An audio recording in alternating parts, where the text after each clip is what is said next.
Well dear students, आज हमारा MD cat का लेक्चर नंबर 15 है जिसमें हम यूएचएस का फिजिकल केमिस्ट्री का टॉपिक 5 पढ़ेंगे जो कि केमिकल एनर्जेटिक्स से एसोसिएटेड है। So let's move towards the lecture और देखते हैं कि आज के लेक्चर में हमने क्या पढ़ना है। डियर स्टूडेंट्स, सबसे पहले हम आज के लेक्चर में जो कोर्स कंटेंट है एमडी कैट का उसके मेन पॉइंट्स और उससे रिलेटेड हर चीज के बारे में जानते हैं जो हमने पढ़ना है। आपके सामने एक स्लाइड है। स्लाइड में आप देख सकते हैं कि according to the UHS syllabus जो कि शो किया गया है, हमने इस टॉपिक में पढ़ना है understand the concept of energy changes during a chemical reaction with example of exothermic endothermic reactions. हम जब एक्सोथर्मिक एंडोथर्मिक रिएक्शंस की बात करेंगे तो डेफिनेटली उससे पहले हम केमिकल थर्मोकेमिकल रिएक्शन को अंडरस्टैंड करेंगे क्योंकि उस वर्ड से भी एमसीक्यू आता है। थर्मोडायनामिक्स को डिफाइन करेंगे एंड डेफिनेटली फिर उसी तरह enthalpy changes of the reaction जिसमें एंथैल्पी ऑफ फॉर्मेशन होगी, एंथैल्पी ऑफ कंबस्शन होगी, एंथैल्पी ऑफ न्यूट्रलाइजेशन होगी, enthalpy of ionisation, energy, electron affinity, all kind of the energy changes की बात करेंगे। ठीक है, फिर आपके सामने पॉइंट पे लिखा हुआ है बॉन्ड एनर्जी और लैटिस एनर्जी की बात होगी।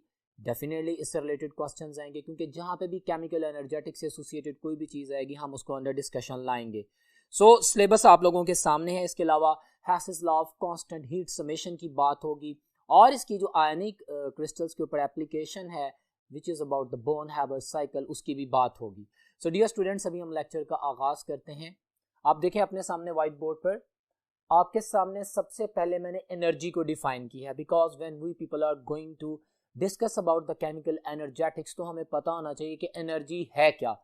एनर्जी की डेफिनेशन वेरी सिंपल है, the ability of a body to do any kind of the work, to perform something, that is called as energy. Basic definition energy की simple line में बोल दिया क्योंकि ये भी एमडी कैट के एमसीक्यूज में पूछा जाता है, पूछा जा सकता है। इसको मॉडिफाई करके किसी हिडन जो ऑप्शंस की फॉर्म में पूछ सकता है, सो हमें पता होना चाहिए। फिर इसके ऐसे यूनिट्स की बात कर रहे हैं, जूल्स होते हैं हमारे पास, जूल्स, और फिर जो हमारे पास 1 जूल इज इक्वल टू 10⁻⁷ अर्ग्स, ये भी एक यूनिट है।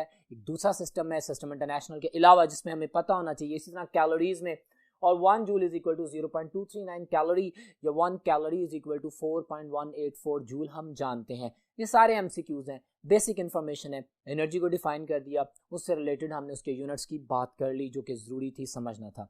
अब हम बात करते हैं थर्मोकेमिस्ट्री। हम केमिस्ट्री पढ़ रहे हैं और उसमें हम थर्मोकेमिकल चेंजेस को पढ़ेंगे। What is thermochemistry? इसकी वर्डिक्ट सुन लें जो मैंने लिखी है आपके सामने। The branch of chemistry dealing with the heat changes during a chemical reaction. एक केमिकल रिएक्शन होता है, हम जानते हैं रिएक्शन कब होता है, जब पहले से मौजूद बॉन्ड्स टूटते हैं, कुछ नए बॉन्ड्स बनते हैं। बॉन्ड्स को तोड़ने के लिए कुछ एनर्जी रिक्वायर्ड होती है। जब नए बॉन्ड्स बन रहे होते हैं तो कुछ एनर्जी रिलीज होती है। सो ये अमाउंट ऑफ एनर्जी या हीट या एंथैल्पी या इंटरनल एनर्जी या टेम्परेचर, कुछ भी मॉडिफाइड फॉर्म में एनर्जी एक्सचेंज हो रही है ना। So that's all about the study of that heat exchanges, जिसको हम कहते हैं थर्मोकेमिस्ट्री, जिसको मैंने डिफाइन किया। और वो केमिकल रिएक्शन मैं जैसे अभी इसकी एग्जांपल भी दूंगा आपके सामने, बेतहाशा एग्जांपल स्लाइड्स में, एमसीक्यूज एंड द डाटा भी शेयर करूंगा। थर्मोकेमिकल रिएक्शन क्या होता है? एक ऐसा केमिकल रिएक्शन जिसमें हम रिएक्शन के रिएक्टेंट्स और प्रोडक्ट्स के साथ साथ इस बात का एनालिसिस लाजमी करें कि हमारे पास इस रिएक्शन के दौरान एनर्जी एब्जॉर्ब हुई या रिलीज हुई, कितनी एब्जॉर्ब हुई, कितनी रिलीज हुई, एक्सोथर्मिक, एंडोथर्मिक, और उसके साथ फिर रिलेटेड कॉन्सेप्ट आएंगे स्पॉन्टेनियस, नॉन स्पॉन्टेनियस, जिनकी हम बात करेंगे। बहुत इंपॉर्टेंट वर्ड्स हैं जो बोलूंगा, टू द पॉइंट बोलूंगा, याद रखिएगा। अभी मैंने डिफाइन कर दिया था वो केमिकल रिएक्शन को जो कि आपके सामने मैंने एक्सप्लेन कर दिया है। The chemical reaction occurring with the evolution और एब्जॉर्बेंस ऑफ द एनर्जी। ठीक हो गया। अब ये दो तरह से डिवाइड किया जाता है। दिखने में मैंने सिंपल हाईलाइट किया, बट लिसन माय वर्ड्स। अगर मैं बात करता हूँ सिंपल एक्सोथर्मिक रिएक्शन की, तो एक्सो मीन एक्सेल, इवॉल्व होना, क्विट आउट करना, रिमूव होना, सिस्टम से बाहर जाना। ठीक है, my dear students, exothermic reactions नाम से ज़ाहिर है वो केमिकल रिएक्शन जिसमें during a chemical reaction energy release होती है, they called as exothermic reactions. Notations को भी याद रखिएगा कि जब हमारे पास एक्सोथर्मिक रिएक्शन होता है तो जो total heat content of the system, जिसको हम एंथैल्पी बोलते हैं, वो नेगेटिव साइन के साथ सामने आती है। ओके, ये तो जनरल बात होगी। इसकी एग्जांपल भी मैंने आपके सामने लिख दी। Let's suppose carbon plus oxygen, you are going to produce the 1 mole of carbon dioxide with the elimination of -393.7 kilo joules per mole energy. ठीक है, लेकिन ये पॉइंट्स देखें जो मैंने लिखे हैं। एक तो ये दो फैक्टर्स मैंने डिस्कस कर दिए। तीसरा, जब मेरे पास एक रिएक्शन एक्सोथर्मिक होता है, मेरे पास जो रिएक्टेंट्स हैं वो रिएक्शन करके प्रोडक्ट बनाते हुए एनर्जी रिलीज करते हैं। अगर मैं एनर्जी लेवल डायग्राम बनाऊं जो कि आपकी बुक्स में बनी हुई है, जो कि एमडी कैट में दी जा सकती है, जिसको मैं बोल रहा हूं, ठीक है, तो हमारे पास रिएक्टेंट की एनर्जी ज्यादा है, प्रोडक्ट की एनर्जी कम है, क्योंकि एनर्जी इवॉल्व होगी, सिस्टम से बाहर चलेगी। एक बात, अब इसी से रिलेटेड एमडी कैट का मोड है। एमडी कैट में क्वेश्चन पूछ सकता है मसलन कि मेरे पास जो एक्सोथर्मिक रिएक्शन है जिसमें रिएक्टेंट की जो एनर्जी है वो प्रोडक्ट से ज्यादा है, आपके सामने लिख दिया, उसमें मैं अगर आपसे पूछूं कि कौन सा side of the reaction, reactant या प्रोडक्ट, ज्यादा स्टेबल है, हम जानते हैं जहां पे जितनी ज्यादा एनर्जी होगी वहां पे पॉसिबिलिटी ऑफ द डिसऑर्डर ज्यादा है, वो उतना ऑर्डर नहीं होगा, और दूसरी बात वो अनस्टेबल है। Got it? तो ये तीनों जो मैंने एक डिफरेंट अंदाज में एक ही बात के लफ्ज बोले हैं, ये एमडी कैट के क्वेश्चंस में पूछे जाते हैं। वो आपसे पूछ सकते हैं कि एक्सोथर्मिक रिएक्शन में रिएक्टेंट ज्यादा ऑर्डर्ड होते हैं कि प्रोडक्ट? आप कहेंगे प्रोडक्ट की एनर्जी कम होती है, उनमें ज्यादा ऑर्डर होता है, वो ज्यादा स्टेबल होते हैं, उनको डिस्टर्ब करना ज्यादा मुश्किल होता है, उनकी बॉन्ड एनर्जी ज्यादा होती है क्योंकि उनमें से एनर्जी निकल चुकी होती है। जितनी कम एनर्जी होगी उतनी ज्यादा स्टेबिलिटी होगी। सेम कॉन्सेप्ट को वाइस वर्सा करते हैं तो मेरे पास एंडोथर्मिक रिएक्शंस आते हैं। What do you mean by endothermic reactions? What do you mean by endothermic reaction? नाम से जाहिर है all those chemical reaction के जिसमें जब एक रिएक्टेंट अपनी प्रोडक्ट में कन्वर्ट होता है तो तब तक नहीं होता जब तक उसमें एनर्जी ऐड ना की जाए। They absorb the energy from the surrounding. They are called the endothermic reactions. Okay, बात तय होगी। अब ये देखें, इसको मैंने वही उसके वॉइस वर्सा चल रहा हूँ, एंथैल्पी चेंज डेल्टा एच इसमें पॉजिटिव साइन के साथ शो की जाएगी क्योंकि एनर्जी सिस्टम के अंदर ऐड हुई है। बड़ी अहम बात है, दिखने में बड़ी सिंपल और सादा सी बात है, but my dear students is important to revise that, क्योंकि इसी में से यही सिंपल से एमसीक्यूज बना के पूछेगा और आपको पता होना चाहिए। ठीक हो गया? फिर दूसरी बात देखें, अब वही कॉन्सेप्ट रिवाइज करते हैं। हमारे पास एंडोथर्मिसिटी हुई, सिस्टम एनर्जी आई, हमारे पास रिएक्टेंट की एनर्जी कम थी, प्रोडक्ट की एनर्जी ज्यादा है, इसी को रिप्रेजेंट कर रहा हूं। हमारे पास जो एंडोथर्मिक रिएक्शन है उसमें रिएक्टेंट की एंथैल्पी प्रोडक्ट की एंथैल्पी से कम होती है। अब उसी तरह मैं अगर पूछ लूं कि एंडोथर्मिक रिएक्शन में कौन सी साइड ज्यादा स्टेबल है, तो आप कहेंगे ऑफ कोर्स रिएक्टेंट साइड ज्यादा स्टेबल है, क्योंकि इसमें एनर्जी ऐड की गई है, इसमें एनर्जी कम थी, प्रोडक्ट की एनर्जी ज्यादा है, तो जो हाई एनर्जी पे होता है उसकी स्टेबिलिटी कम होती है। Very simple, very easy, it's a kind of revision which is necessary to understand this chemical energetics. Got it? तो ये मैंने आपके सामने कुछ एग्जांपल्स भी लिख दी हैं। अच्छा, ये मैं रिएक्शन फॉरवर्ड और बैकवर्ड फॉर्म में इनकी साइन चेंज करके मैग्नीट्यूड सेम रहेगी। वॉच दिस, ये प्लस 285.5 है ना, इस डायरेक्शन में मैग्नीट्यूड सेम रहेगी, लेकिन अगर इसको मैं रिवर्स करूंगा, हाइड्रोजन ऑक्सीजन का कॉम्बिनेशन करके वाटर बना रहा हूं, या मैं इस रिएक्शन को रिवर्स करने की, वैसे तो गैस को रिवर्स नहीं कर सकते हम, कार्बन कंटेंट को अलग नहीं करते, just for you people explain करने के लिए कि अगर मैं रिएक्शन रिवर्स करता हूं तो मेरे पास magnitude of the enthalpy same रहती है बट साइन चेंज हो जाता है। ये जो मैंने लाइन बोली है ये एमडी कैट का वो क्वेश्चन है जो पास्ट पेपर्स में पूछा जा चुका है और अभी भी पूछा जा सकता है कि हमारे पास मैग्नीट्यूड और साइन के साथ क्या होता है। तो आप कहेंगे magnitude remain same while reversing any kind of a thermochemical reaction but sign will be change. Got it? तो ये आपके सामने कुछ बेसिक इंफॉर्मेशन दी गई। अब इसके मजीद बारे में, इसके रिएक्शंस के बारे में बात करते हैं नेक्स्ट बोर्ड पे। जी तो डियर स्टूडेंट्स, देखिए आपके सामने नेक्स्ट बोर्ड पे मैंने कुछ और वर्ड्स लिखे हैं नेसेसरी फॉर द रिवीजन, क्योंकि अगर उसने सिर्फ एनर्जी की बात की है तो ये तमाम कॉन्सेप्ट रिलेट करते हैं। ऐसा नहीं हो सकता कि हम सिर्फ एक वर्ड को पढ़ें और सिर्फ उसी को पढ़ें। This is MDCAT lecture, he can ask the question and he used to ask the question. आप टेस्ट में भी देखेंगे कि एमडी कैट के पेपर्स में ऐसे क्वेश्चंस आए हुए हैं, इसलिए उसको एक्सप्लेन करने के लिए जो वर्ड स्पॉन्टेनियस मैंने लिखा, खुद ब खुद छोटा सा वर्ड लिखा है पॉइंट में कि वो तमाम रिएक्शंस जो खुद ब खुद हो जाते हैं, विच अकर एट देयर ओन, जो कि खुद ब खुद हो जाते हैं।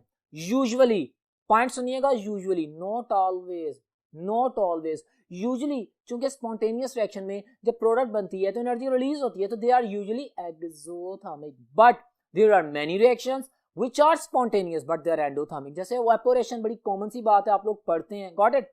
तो स्पॉन्टेनियस रिएक्शन की भी मैं बात कर रहा हूं। मैंने इन जनरल कहा कि स्पॉन्टेनियस रिएक्शन वो होते हैं विच अकर एट देयर ऑन, वो फिर एक दफा स्टार्ट होके होते जाते हैं, उन्हें किसी और एक्सटर्नल असिस्टेंस की जरूरत नहीं होती। पानी ने नीचे आना है तो ऑटोमेटिकली आता जाएगा, उसे किसी सपोर्ट की। हाँ, पानी ने अगर नीचे से ऊपर जाना है, अगर आपने एक कोल्ड बॉडी से हॉट बॉडी में एनर्जी ट्रांसफर करनी है तो सिंपली हमारे पास वो हॉट बॉडी है जो वो फटाफट कोल्ड को मेल्ट कर देगी। लेकिन आप जानते हैं पानी है, हॉट है, उसको आइस बनाना होता है तो आपको एनर्जी स्पेंड करनी पड़ती है। They are called as non spontaneous reaction. कौन से reaction? which do not occur at their own, which need any kind of the external assistance, so they are called as non-spontaneous reaction. और once again वही line, usually in general जो non-spontaneous reaction है, चूंकि वो external assistance से हो रहे होते हैं, तो हमारे पास ये usually they are the non-spontaneous reactions are the endothermic, लेकिन not always, मैं बार बार बात कर रहा हूँ. इंपॉर्टेंट पॉइंट एक्सप्लेन कर दिया, आपके बहुत एमसीक्यूज को हेल्प आउट करेंगे, अभी प्रैक्टिस करते हैं. अब मैंने फिर कुछ बात की, जब हम केमिकल रिएक्शन पढ़ रहे हैं, जब हम थर्मोकेमिस्ट्री पढ़ रहे हैं, जब हम उसके में हीट लॉस गेन की बात कर रहे हैं, तो हमें पता होना चाहिए ना कि पूरी यूनिवर्स है, हम जानते हैं कि हमारे पास यूनिवर्स की एनर्जी कांस्टेंट रहती है, लेकिन एक फॉर्म से दूसरी फॉर्म में कन्वर्ट होती है. Law of conservation of energy you better know, उसी की बात करूंगा.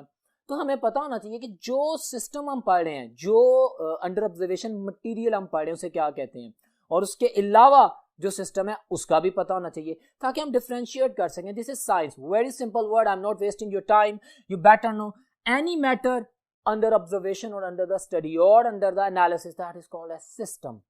बस वही सिस्टम है, उस सिस्टम के अलावा हर चीज सराउंडिंग कहलाती है. लेकिन सिस्टम और सराउंडिंग में फर्क कौन कर रहा है? एक इमेजिनरी लाइन या एक रियल लाइन. जैसे एमडी कैट में क्वेश्चन किया जाता है, मैं एक शेयर कर रहा हूं कि एक टाइट्रेशन फ्लास्क में जो फ्लास्क है, टाइट्रेशन फ्लास्क है, उसके अंदर एसिड बेस का रिएक्शन हो रहा है, बाहर एनवायरनमेंट है, जो फ्लास्क है, जो फनल है, वो क्या है? That is boundary. the imaginary line or the real line which separates the system and the surrounding, that is called as the boundary. तो इससे रिलेटेड भी एमसीक्यूज आए हुए हैं, इसलिए मैं इसके ऊपर एनर्जी स्पेंड की for you people so that you can understand. अब ये मेरी बातें सुन लें, बेसिक्स हैं, सिंपल हैं, क्लैरिटी में. अब मैंने एक सिस्टम पढ़ना है ना, मुझे सिस्टम का पता होना चाहिए कि क्या है. उस सिस्टम का खास मैस होगा, उस सिस्टम के मैस के अंदर कुछ खास एनर्जी ट्रैप होगी, उसकी कुछ इंटरनल एनर्जी होगी, उसका कुछ टेम्परेचर होगा, उसका कुछ वॉल्यूम होगा, उसका कुछ प्रेशर होगा. Got it? ये उसके कुछ फैक्टर्स होंगे जो कि उसको एक्सप्लेन करते हैं, कुछ कंडीशंस होंगी. तो that is called as the state of a system. What is state of a system? मैंने डेफिनेशन लिखी है, conditions of the system is called the state of system. Simple line बोली है, किसी भी सिस्टम की जो भी कंडीशन है, that is state of a system. अब ये एक इनिशियल स्टेट होती है, फाइनल स्टेट होती है. इनिशियल स्टेट ये होती है चेंज से पहले, in before any kind of the change, जो हमारे पास सिस्टम की अपीयरेंस होती है, that is called as the initial state. और एक रिएक्शन होने के बाद, कोई भी प्रोसीजर होने के बाद जो कंडीशन होती है, जो सिस्टम की हालत होती है, जो कंडीशन होती है, that is called as the final state of the system. बड़ी सादा सी बातें हैं, बड़ी क्लियर बातें हैं, जो आपको मैं क्लियर कर रहा हूँ. फिर उसके बाद हमारे पास स्टेट फंक्शन, इनका जानना जरूरी है क्योंकि एमडी कैट के क्वेश्चंस में आता है. What is state function, what is path function? दो तरह के फंक्शंस आप पढ़ेंगे थर्मोकेमिकल रिएक्शंस में, थर्मोकेमिस्ट्री में अंडरस्टैंड करने के लिए जरूरी है. Watch this. मैक्रोस्कोपिक प्रॉपर्टी है जी स्टेट फंक्शन. ये नाम से जाहिर है मैक्रो, आप लार्ज लेवल पे इसको स्टडी कर सकते हैं. इनिशियल, आप इनिशियली अगर ना इंटरनल एनर्जी किसी पॉइंट पे, किसी खास समय में, किसी एक यूनिट की, तो ऐसा नहीं हो सकता. एंथैल्पी आप नहीं कैलकुलेट कर सकते माइक्रो लेवल पे. They are the macroscopic properties जो कि initial and the final state पे डिपेंड करती हैं बस. और इसी के साथ related the very very important और बहुत ही अच्छा कॉन्सेप्ट है हमारे पास. ये जो हमारे पास मैक्रोस्कोपिक प्रॉपर्टीज हैं, they depend upon the initial final state and not on the path followed. ये बड़ा इंपॉर्टेंट पॉइंट है. स्टेट फंक्शन में कोई फर्क नहीं पड़ता कि एक रिएक्शन, ये एक चेंज इनिशियल से फाइनल में आते हुए कितने प्रोसीजर से गुजरी है, कितने स्टेप्स हुए हैं. Like that, the mechanism of a reaction, it has nothing to do with that, because state function is a macroscopic property. It depends upon only on the initial and the final state of the system and not upon the path followed. Path change कर दें कोई फर्क नहीं पड़ेगा enthalpy को. Got it? So state function होता है, ये macroscopic properties होती हैं, इनको कैपिटल लेटर से शो करते हैं. जैसे मैंने कुछ एग्जांपल दिए हैं, temperature, pressure, volume, entropy, delta S जिसे बोलते हैं. Got it? एस उसका कैपिटल में लिखा जाता है, enthalpy H, internal energy E, capital E. Got it? तो दिस ऑल आर द, जैसे गिब्स फ्री एनर्जी जो कि स्पॉन्टेनिटी और नॉन स्पॉन्टेनिटी को एक्सप्लेन करती है. क्योंकि मैंने स्पॉन्टेनियस रिएक्शन की बात की, नॉन स्पॉन्टेनियस रिएक्शन की बात की, एफएससी में क्लियर नहीं है Gibbs free energy, but A levels में क्लियर बात की गई है. लेकिन क्वेश्चन आते हैं, क्वेश्चन इसलिए आते हैं कि भाई जब स्पॉन्टेनियस और नॉन स्पॉन्टेनियस रिएक्शन की बात कर दी है और हम थर्मोकेमिकल रिएक्शंस पढ़ रहे हैं, तो हमें पता होना चाहिए ना वो कौन सा फैक्टर है जो किसी भी रिएक्शन की स्पॉन्टेनिटी का या नॉन स्पॉन्टेनिटी का डिसीजन करता है. Gibbs free energy delta G, capital G, that represents the spontaneity and non-spontaneity of the reaction. अगर डेल्टा G नेगेटिव है तो स्पॉन्टेनियस रिएक्शन, अगर पॉजिटिव है तो नॉन स्पॉन्टेनियस रिएक्शन है. याद रखिएगा. Got it? अच्छा, फिर हमारे पास बात होती है स्टेट फंक्शन की. मैंने बात कर दी, एग्जांपल्स मैंने कर दी आप लोगों के सामने. अब पाथ फंक्शन, उसके रिवर्स में चलते हैं। पाथ फंक्शन क्या है? It's a microscopic property, simple. और depend upon the path followed, यानी अगर आप रूट चेंज करेंगे, अगर आप उसके स्टेप्स इंक्रीज करेंगे तो फैक्टर चेंज हो जाएगा। ये वेरी करती हैं ये माइक्रोस्कोपिक प्रॉपर्टीज, ये माइनर स्मॉल चेंज की वजह से भी इफेक्ट होती हैं। They are the path functions, they do not talk about the initial and the final state of the system. बिल्कुल रिवर्स, मैंने सारे पॉइंट्स एलैबोरेट कर दिए, आप लोग भी बेटर जानते हैं। आपके पास आपकी बुक्स में जो डिस्कस किया गया दैट इज हीट क्यू। अच्छा, इनको स्मॉल लेटर से रिप्रेजेंट करते हैं, मिसाल के तौर पे W and Q। My dear students, this is MD-CAT। उसने ट्रिक ही करना है ना, किसी भी तरीके से ट्रिक कर सकता है। मैं एक MD-CAT का क्वेश्चन बना के आपसे पूछूं, लेट्स सपोज मैं कहता हूं which one of the following notation और द सिंबल इज रॉन्ग, और मैं स्मॉल g लिख देता हूं गिब्स फ्री एनर्जी का, आप कहेंगे ये रॉन्ग है। मैं स्मॉल h लिख देता हूं, आप कहेंगे भाई एंथैल्पी तो कैपिटल H में होती है, क्योंकि वो एक स्टेट फंक्शन है। ये दोनों स्टेट फंक्शन थे। पाथ फंक्शन, क्या ख्याल है अगर इस Q को मैं कैपिटल Q में लिख दूं हीट, क्या आप इसे कहेंगे कि ये सही ऑप्शन है? बिल्कुल नहीं सर, ये एक पाथ फंक्शन है, इसको स्मॉल लेटर से। Everything is important in MD-CAT। ये बहुत सिंपल से कॉन्सेप्ट्स हैं, लेकिन इनके ऊपर वर्किंग बहुत ज्यादा जरूरी है ताकि हम कॉन्फिडेंट हो जाए अपनी नॉलेज के बारे में। तो ये बातें आपके सामने मैंने प्रेजेंट कर दी हैं। फिर स्टैंडर्ड स्टेट्स, MD-CAT में ये भी क्वेश्चन पूछा गया है कि what is the standard state. आप कहेंगे ये भी कोई क्वेश्चन है पूछने वाला? भाई है ना, जब हम थर्मोकेमिस्ट्री पढ़ते हैं माय डियर स्टूडेंट्स, सुने तो थर्मोकेमिस्ट्री में हम स्टैंडर्ड टेम्परेचर, रूम टेम्परेचर यानी 25 डिग्री सेल्सियस यानी 298 केल्विन लेते हैं। इसलिए बोला कि आपके एफएससी की बुक में जब गैसेस की बात हो रही होती है तो हम स्टैंडर्ड टेम्परेचर 0 डिग्री सेल्सियस को मानते हैं, बट दिस इज, चाहे इसमें गैस की बात हो, थर्मोकेमिस्ट्री जब पढ़ेंगे तो मेरे पास जो स्टैंडर्ड टेम्परेचर है, better know what it is, 25 degree Celsius 1 atmospheric pressure है। और जो भी कॉन्सेंट्रेशन अगर किसी सोल्यूशन की बात कर रहे हैं तो उसमें मेरे पास जो बात होगी उसका 1 मोलर सोल्यूशन कंसीडर किया जाएगा। ये छोटे छोटे पॉइंट्स बड़े इंपॉर्टेंट, बड़े हैं, बड़े एलैबोरेटेड, और एक एक वर्ड, एक एक लाइन, एक एक MCQ था। अब इनकी कुछ प्रैक्टिस करते हैं आपके सामने। मैं कुछ MCQs रखता हूं ताकि इस डाटा को चेक किया जा सके, और चीजें भी अगर ऐड होनी हो तो करते हैं। So watch on the board slides पे।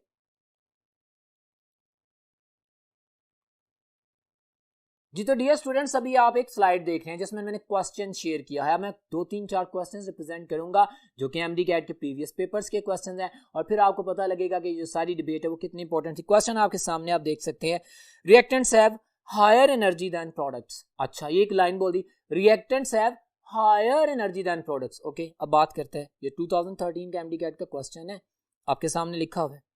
कहते हैं एंडोथर्मिक रिएक्शन, ऑप्शन बीटा कहता है फोटोकेमिकल रिएक्शन, इसकी तो मैंने बात नहीं की अभी। अच्छा, by the way photochemical reaction में भी लाइट एनर्जी रिक्वायर्ड होती है। अच्छा, Charlie option exothermic reaction, non spontaneous reaction. Well, suitable most example क्या बनती है? हमारे पास रिएक्टेंट की एनर्जी ज्यादा है, प्रोडक्ट की एनर्जी कम है, तो इसका मतलब जब रिएक्टेंट से प्रोडक्ट बने एनर्जी रिलीज हुई तो this reaction is exothermic reaction. इसी की प्रैक्टिस की थी ना, very simple. So Charlie option इसका आंसर है। नेक्स्ट क्वेश्चन आपके सामने है, delta H will be given a negative sign. देखा, ये क्वेश्चन आया ना, ये MD-CAT के क्वेश्चंस हैं, MD-CAT के, कि डेल्टा H नेगेटिव साइन कब देता है, पॉजिटिव साइन कब देता है। मैंने अभी लेक्चर में बताया था। ऑप्शंस देखते हैं, आंसर करेंगे। वो कहता है एक्सोथर्मिक रिएक्शन में नेगेटिव साइन, जी बिल्कुल यही आंसर है। बाकी ऑप्शंस भी पढ़ लेते हैं, ट्रेडिशन है ना, बाकी ऑप्शंस पढ़नी है। डिकम्पोजिशन रिएक्शन, इसकी बात नहीं। Most dissociation reaction, endothermic reaction में तो मेरे पास पॉजिटिव होता है। वेरी सिंपल, डेल्टा H की वैल्यू नेगेटिव कब होती है? जब हमारे पास एक्सोथर्मिसिटी हो रही हो, जब सिस्टम में से एनर्जी निकल रही हो, क्योंकि chemistry deal with the system जिसके अंदर चेंज हो रही है। ये जब हम थर्मोडायनामिक्स की बात अभी करेंगे तो हम work done by the system and on the system, उसके पे भी नेगेटिव पॉजिटिव की नोटेशंस का ख्याल रखेंगे, इसलिए इसके ऊपर एम्फसाइज कर रहा हूं।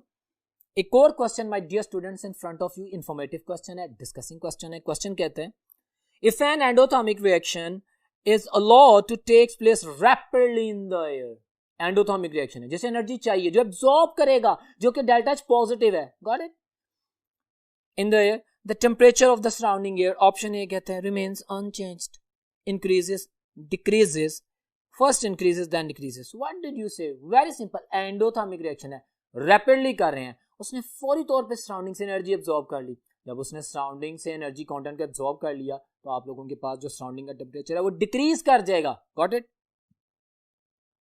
So Charlie option is my answer, which is very much clear answer for all of you.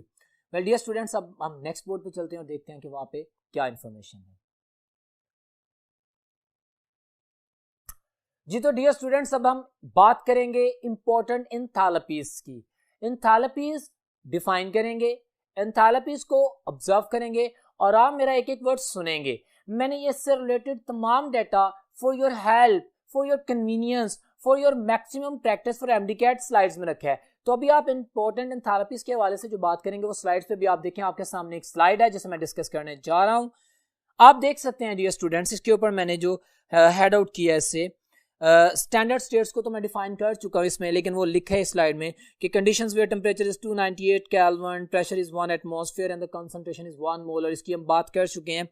नीचे उसने स्टैंडर्ड एंथैल्पी चेंजेस की बात की है। अच्छा, standard enthalpy change delta H. पहले तो मैं डेल्टा एच को डिफाइन करूं, the total heat content of the system, that is called as delta H. What is delta E? Internal energy.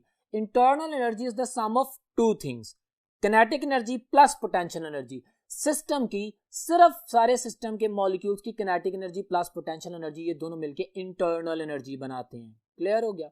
अगर खाली किनेटिक एनर्जी होगी तो दैट इज टेम्परेचर। ठीक हो गया? Enthalpy delta H, the total heat content, internal energy kinetic energy plus potential energy का combination होती है। और हमारे पास जो टेम्परेचर है that is nothing but only the kinetic energy of the molecules. फिर इसी तरह उसने उसके साथ आपके सामने डेल्टास लिखा है। Standard entropy. Entropy is a measure of disorder.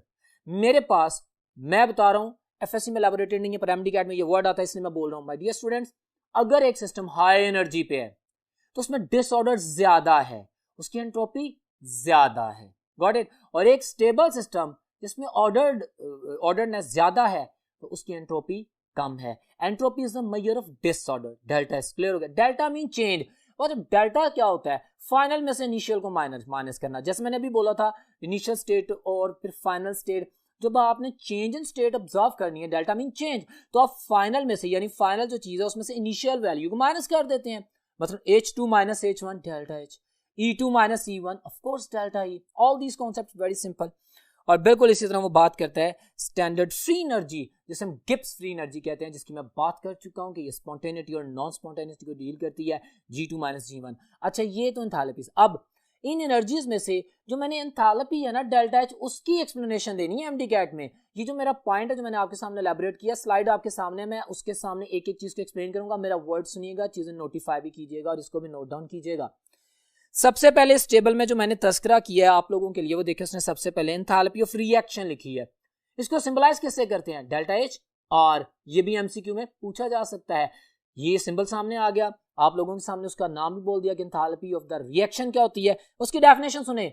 ये सारी enthalpy changes for 1 mole of the substance होंगी, लेकिन रेपिटेशन में आपने उस वर्ड का मेन डेफिनेशन सेम रहेगी, लेकिन वो जो रिएक्शन या कंबस्टन या न्यूट्रलाइजेशन, इसमें जो चेंज आएगी उसको नोट करना है। फॉर एग्जांपल, इसकी डेफिनेशन करता है, it is amount of the heat energy absorbed और एवॉल्व्ड। एब्जॉर्ब्ड एंड एवॉल्व्ड अंडरलाइन कीजिएगा। एमडीकैट का क्वेश्चन है, क्यों, कैसे, सुने।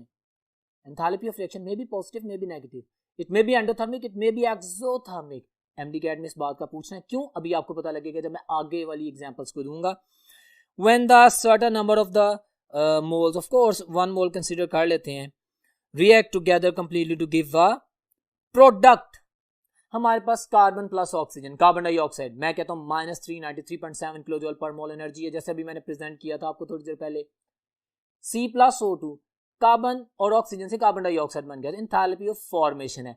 इसकी मिसाल मैंने दी है, इसकी खास वजह है क्योंकि एमडीकैट का बहुत मशहूर सवाल है, कार्बन डाइऑक्साइड का बनना, कार्बन का बर्न होना, एक्सेस सप्लाई ऑफ ऑक्सीजन में कार्बन डाइऑक्साइड बनाता है। ऑफ कोर्स मेरे पास एक ही मटेरियल बन रहा है ना, दो रिएक्टेंट मिलकर एक प्रोडक्ट बना रहे हैं, enthalpy of formation of carbon dioxide plus ये enthalpy of reaction, let's suppose ना, प्लस आप लोगों के साथ ये एंथैल्पी ऑफ कंबस्टन भी है, एनर्जी रिलीज हो रही है। ठीक है, तो कार्बन डाइऑक्साइड में इस चीज का ध्यान में रखना है। बाकी उसने आपके सामने डिफरेंट रिएक्शन दे दी, हाइड्रोजन ऑक्सीजन को मिला रहा है, जैसे मैंने अभी मिसाल दी थी 285.5 किलोजूल, प्लस और माइनस, फॉरवर्ड एंड बैकवर्ड दोनों में आपके सामने क्लैरिटी है।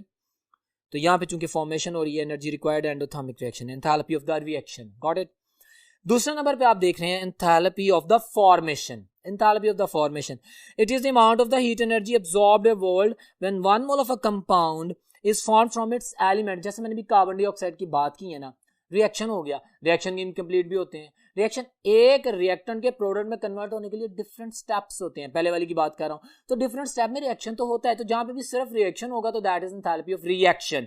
जैसे कार्बन से कार्बन मोनोऑक्साइड बनती है, उसकी enthalpy less than enthalpy of reaction. लेकिन कार्बन से कार्बन डाइऑक्साइड बनती है, कंप्लीट मॉलिक्यूल फॉर्म होता है, तो एंथैल्पी फॉर्मेशन। क्लियर है? हर रिएक्शन की अपनी एंथैल्पी होती है, लेकिन फॉर्मेशन की डेफिनेशन सुने कि रिएक्टेंट से, बेसिक एलिमेंट से वो प्रोडक्ट बना रहा है। Got it? तो इसको ध्यान में रखना है। तो ये आपके पास आ जाता है एंथैल्पी ऑफ फॉर्मेशन। ये भी एब्जॉर्ब्ड और evolved, may be positive, may be negative. ये इंपॉर्टेंट पॉइंट है। तो अब आपको पता लग गया कि एंथैल्पी ऑफ रिएक्शन या enthalpy of formation exo endo दोनों में हो सकती है, पॉजिटिव नेगेटिव वैल्यू हो सकती है। मैं इसके एंड में एमडीकैट का एक क्वेश्चन शेयर करूंगा, फिर आपको अंदाजा होगा। फिर उसके नीचे आप दूसरी स्लाइड में देखें, टेबल बना हुआ है ना जो नीचे, वो लिखा हुआ है एंथैल्पी ऑफ एटोमाइजेशन। किसी एलिमेंट से, कंपाउंड से नहीं, किसी एलिमेंट से उसको एनर्जी दे के उस एलिमेंट से उसके एटम्स को अलहदा करना, एक एटम को अलहदा करना। It is the amount of energy required to form an atom from its element. From its element compound कहेगा। एमडीकैट में क्वेश्चन आया हुआ है, कंपाउंड ऐड करता है तो फिर वो सारा कॉन्सेप्ट बच्चा कंफ्यूज होकर उसको गलत कर सकता है। Atomization, it is always energy required, it is always positive, it is always endothermic. Got it? अब आपको पता चल रहा है कि enthalpy change of atomization is always positive. Then enthalpy of neutralization आप देख रहे हैं आपके सामने है। एंथैल्पी ऑफ न्यूट्रलाइजेशन, क्या न्यूट्रलाइजेशन? एक एसिड एक बेस से रिएक्शन करता है, वेरी सिंपल। हमारे पास सॉल्ट बनता है, वाटर बनता है, गॉट इट। हमारे पास एक स्ट्रॉन्ग एसिड स्ट्रॉन्ग बेस से रिएक्शन करता है, एक वीक एसिड वीक बेस से रिएक्शन करता है, एक स्ट्रॉन्ग एसिड वीक बेस से रिएक्शन करता है, एक स्ट्रॉन्ग बेस वीक एसिड से रिएक्शन करता है। इन चारों केसेस में न्यूट्रलाइजेशन होती है। क्यों? क्योंकि वाटर बनता है। What is enthalpy of neutralisation? उसकी डेफिनेशन देखिए, उसके सामने लिखा है the amount of heat energy evolved, only evolved. जैसे atomisation always absorbed, enthalpy change of neutralization is always exothermic, it's always evolved, it is always negative. ये words हैं, okay। तो हमारे पास 1 mole of the water is formed from the H positive ion which is coming from the acid and OH negative ion which is coming from the base। हमारे पास ये बनता है। अच्छा, यहाँ पे एक और इंपॉर्टेंट बात याद रखिएगा, आप लोगों की बुक्स में elaborated है, when strong acid react with a strong base तो -57.4 57.4 किलोजूल्स पर मोल एनर्जी रिलीज होती है। Got it? अगर एक स्ट्रॉन्ग एसिड एक वीक बेस से मिले या एक स्ट्रॉन्ग बेस वीक एसिड से मिले या दोनों कंपैटिबल पार्टनर वीक हो तो भी एक्सोथर्मिक रिएक्शन होगा, लेकिन enthalpy of neutralization delta HN will be less than -57.4। Will you believe कि एवरी लाइन इज MCQ? ये जो मैं बोल रहा हूं ये MCQs ही बोल रहा हूं, इसकी बेस पे MCQs बने हुए हैं। बहुत आसान कॉन्सेप्ट्स हैं, इनकी एक एक चीज को याद रखना है क्योंकि इसके मॉडिफाइड करके वो MCQs बनाता है, इसलिए मैंने एक्सप्लेन कर दिया कंप्लीटली, याद रखिएगा। और अगर मेरे पास 2 मोल वाटर बने तो डेफिनेटली -57.4 को मल्टीप्लाइड बाय 2 कर देंगे क्योंकि -57.4 किलोजूल पर मोल एनर्जी है पर 1 mole formation of the H2O। Got it? तो ये आपने ध्यान में रखना है। आपके सामने मैंने पूरी टेबुलर फॉर्म दी एक्सप्लेन करने के लिए, तो ये आपके सामने एक्सप्लेनेशन। उसके बाद डिफरेंट एंथैल्पीज पढ़ रहे हैं ना, तो आप एक और स्लाइड देख सकते हैं अपने सामने जिसमें एंथैल्पी ऑफ कंबस्टन की बात की गई। कंबस्टन, बर्न करना, जला देना मटेरियल को, हाइड्रोकार्बन्स को, इन जनरल ऑर्गेनिक कंपाउंड्स को एक्सेस सप्लाई ऑफ ऑक्सीजन में बर्न कर दें। जब भी बर्निंग होती है carbon dioxide water energy release होती है। सो उसकी डेफिनेशन देखें, कहते हैं it is the amount of energy, heat energy evolved, underline enthalpy change of neutralization and enthalpy change of combustion, they are always exothermic, they are always negative। got it? Energy evolve भी हो रही है और हमारे पास of the substance is completely burned in excess of oxygen under the standard condition। of course this is the story। एक और बात my dear student याद रखिएगा, जब हम थर्मोकेमिकल इक्वेशन पढ़ते हैं ना, जब हम थर्मोकेमिस्ट्री पढ़ रहे होते हैं, जब हम एनर्जेटिक्स की चेंजेस पढ़ रहे होते हैं, अब आप देख रहे हैं कि एक एक चीज में एनर्जी चेंज हो रही है, उसको कंसीडर किया जा रहा है। तो हमारे पास एक परफेक्ट थर्मोकेमिकल इक्वेशन वो होती है जिसमें रिएक्टेंट जो स्टैंडर्ड कंडीशंस थी उसमें, जैसे 25 डिग्री सेंटीग्रेड टेम्परेचर है, 1 एटमॉस्फेरिक प्रेशर है, उसमें किस फिजिकल स्टेट में पाए जाते हैं वो भी लिखना होता है उसके नीचे, जैसे सॉलिड, जैसे गैस। ठीक है, फिर उनका 1 मोल बनाना होता है, 2, 3, आधा मोल नहीं, कंप्लीट 1 मोल रिप्रेजेंट किया जाता है ताकि उसकी जो एंथैल्पी चेंज मेजर की जाए ऑटोमेटिकली पर मोल लिखें या ना लिखें यही अंडरस्टूड हो कि 1 मोल की है। बड़ी अहम लाइन बोली, आपको एमडीकैट में 4 इक्वेशंस दे देगा और कहेगा बताओ कौन सी अच्छी और परफेक्ट जेन्युइन थर्मोकेमिकल इक्वेशन है। तो फिर आप देखेंगे कि यार हाइड्रोजन और ऑक्सीजन, इसके नीचे गैस लिखा हुआ है, ठीक है, और 2H2O लिखा है कि हाफ H2 लिखा है, एंड लाइक दैट O2 लिखा है कि हाफ O2 लिखा है, गॉट इट। और 2H2O बन रहा है कि हाफ H2O या सिंगल H2O बन रहा है। और फिर जो एनर्जी रिलीज हो रही है, और एक्वस के साथ जो वाटर है उसके साथ लिक्विड लिखा है कि नहीं लिखा, आप नोट कर ले। हर एलिमेंट और जो भी रिएक्टेंट है उनकी फिजिकल स्टेट्स भी हैं, और उनके साथ उनका 1 मोल प्रोडक्शन भी है, और साथ में एनर्जी भी रिलीज हो रही है। बड़ा अहम पॉइंट है, इसको जेन में रखना है। इसकी बेस पे आप इस काबिल होंगे कि आंसर कर सकेंगे और बहुत आसानी से आप आइडेंटिफाई कर लेंगे। सो कंबस्टन की भी मैंने बात कर दी। एंथैल्पी चेंज, उसके बाद जो लिखी हुई है enthalpy change of the solution है। एंथैल्पी चेंज ऑफ सॉल्यूशन आपके पास the amount of energy, heat energy released और एब्जॉर्ब्ड। हाँ, ये पॉजिटिव और नेगेटिव होती है। हाँ, ये एंड और एक्स होती है। हाँ जी, बहुत से सोल्यूट्स को जब डिसॉल्व किया जाता है एनर्जी रिक्वायर्ड होती है। बहुत से सोल्यूट को जब पानी में डिसॉल्व करते हैं तो एनर्जी रिलीज होती है। दोनों केसेस होते हैं। जैसे अमोनियम क्लोराइड डिसॉल्व करते हैं एंडोथर्मिक प्लस 16.4 किलोजूल पर मोल। ऐसे में सोडियम क्लोराइड को डिसॉल्व करना है या किसी लाइक दैट उनका सोल्यूशन बनाते हैं तो एनर्जी रिलीज नहीं होती है, आपको एनर्जी देनी पड़ती है एंडोथर्मिक। अच्छा गॉट इट। यहाँ पे एक और बात याद रखिएगा, बड़ी आसानी से है। Heat of solution, enthalpy change of solution formation में तब हम मेजर करेंगे कि total amount of heat absorbed या evolved when 1 mole of a solute completely dissociate to form infinitely dilute solution। यानी अब वो मजीद dilute ना किया जा सके, सॉल्वेंट ने मुकम्मल तौर पर सोल्यूट के पार्टिकल्स को कवर कर लिया, सराउंड कर लिया।